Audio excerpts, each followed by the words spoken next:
भागवत कथा के अंदर सदाचार धर्म विवेचन। श्री नारद जी बोले, हे राजन युधिष्ठिर, अब मैं आपको सदाचार की महिमा सुना रहा हूँ। यज्ञ तप स्वाध्याय वेदाध्ययन ये सभी सदाचार हैं। इनमें योग और सबसे श्रेष्ठ है। इसे कोई ही करते हैं। दान देना ही तो सुपात्र को दे। ज्ञानी को दिया हुआ दान बड़े पुण्य का होता है। ज्ञानी न मिले तो देश काल और पात्र का विचार कर दान दे।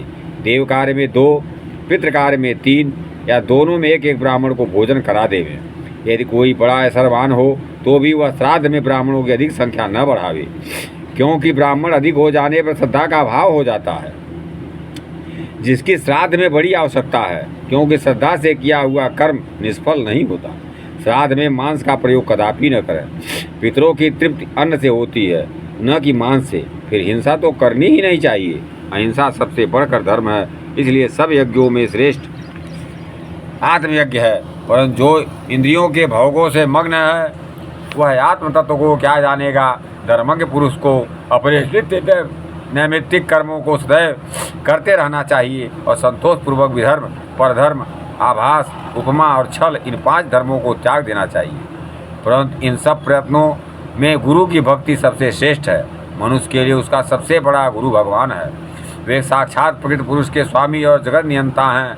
वह बड़े से बड़े योगेश्वर भी जिनके चरणों को खोजते रहते हैं, अज्ञानी उन्हें क्या जानेगा। यह तो भगवान के अवतार को भी मनुष्य ही समझता है।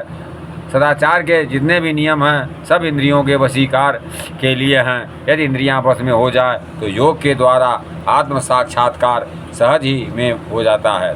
वे गुरु की सेवा, आज्ञा पालन और जैसा वे बतलावे ओंकार के उच्चारण द्वारा क्रमशः चित्त को शांति प्राप्त हो जाती है।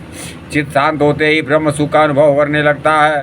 पर जो एक बार गृह आदि से त्याग कर सबसे निसंग होकर सन्यासी हो जाता है, योग भ्रष्ट होकर फिर उसी में आ जाता है, वह बड़ा ही निर्लज्ज है।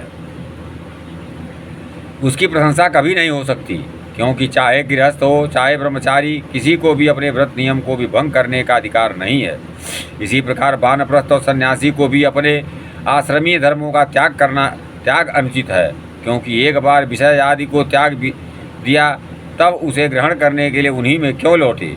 यदि वह ऐसा करता है तो यही कहा जाएगा वह केवल वस्त्र आदि की नकल करने वाला है। शरीर जब तक स्वस्थ है तभी तक जितना चाहे मनुष्य सदाचार का अर्जन कर ले। शरीर थका नहीं कि वह इंद्रिय रूपी घोड़ों के द्वारा ले जाकर उस अंधकूप में गिरा दिया जाता है, जहाँ से निकलना उसके लिए कठिन हो जाएगा। मृत्यु तो सिर पर नाचती रहती है, वह आवागमन के भय से कभी मुक्त नहीं हो सकती। इसलिए ऋषियों ने प्रवृत्ति और निवृत्ति के 2 मार्ग अलग अलग प्रशस्त किए हैं। प्रवृत्ति मार्ग से आवागमन और निवृत्ति मार्ग से मोक्ष प्राप्त होता है। यज्ञ आदि में हिंसा भी करनी पड़ती है, जिससे मनुष्य को मोक्ष नहीं मिलता, किंतु स्वर्ग तक पहुँच फिर मृत्यु लोक में गिरा दिया जाता है। निवृत्ति मार्ग ठीक इसके विपरीत है, और वह शरीर त्यागने पर परम मोक्ष के धाम भगवान से मिला दिया जाता है। जब तक कोई कठिन आपत्ति न आवे तब तक ऐसे वैदिक वाक्यों पर विश्वास रखकर शुभ आचरण का त्याग कभी न करें। आपत्ति काल में धर्म दूसरा है। उस समय जो एकमात्र भगवान का भरोसा रख अपने गृहस्थ जीवन की व्यतीत करना चाहिए। इसी आधार से उसे गृहस्थी में ही भगवान कृष्ण की प्राप्ति हो जाती है। भगवान के चरणों की सेवा से उसकी बड़ी से बड़ी भयंकर आपत्ति हट जाती है। इस पर मैं अपने पूर्व जन्म का एक वृत्तांत कहता हूँ। पहले मैं बड़ा प्रतिष्ठित गंधर्व था। मेरे शरीर से गंध उड़ा करती थी, जिसे देखकर लोग मुझे बड़ा प्यार करते थे। मेरी स्त्रियां भी मुझसे अधिक प्रेम करती थी।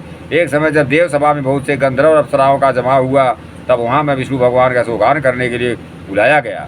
मैं अपने तार में इतना मस्त हो गया था, वहाँ जाने पर देवताओं ने मैंने किसी को प्रणाम आदि न किया, जिससे मुझे उन्होंने शूद्र होने का शाप दे दिया। मैं ब्रह्मवादियों की दासी से उत्पन्न हुआ, फिर उन्हीं महात्माओं की सेवा शुरुआ के प्रभाव से ब्रह्मा का पुत्र हुआ हूँ। हे राजन, आप तो संसार में बड़े ही भाग्यवान हैं कि आपके यहाँ एक से एक बड़े ऋषि मुनि आते जाते रहते हैं।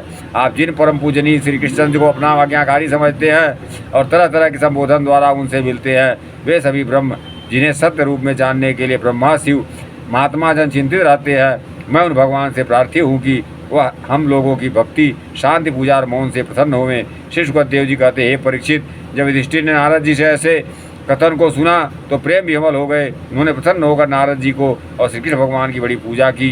नारद जी अपने लोक को चले गए। हे परीक्षित, इस प्रकार मैंने तुमसे दक्ष प्रजापति कन्याओं के पृथक पृथक वंशों का वर्णन किया। अब 8वें स्कंद में मनंत्रों की कथा कहता हूँ, सुनो।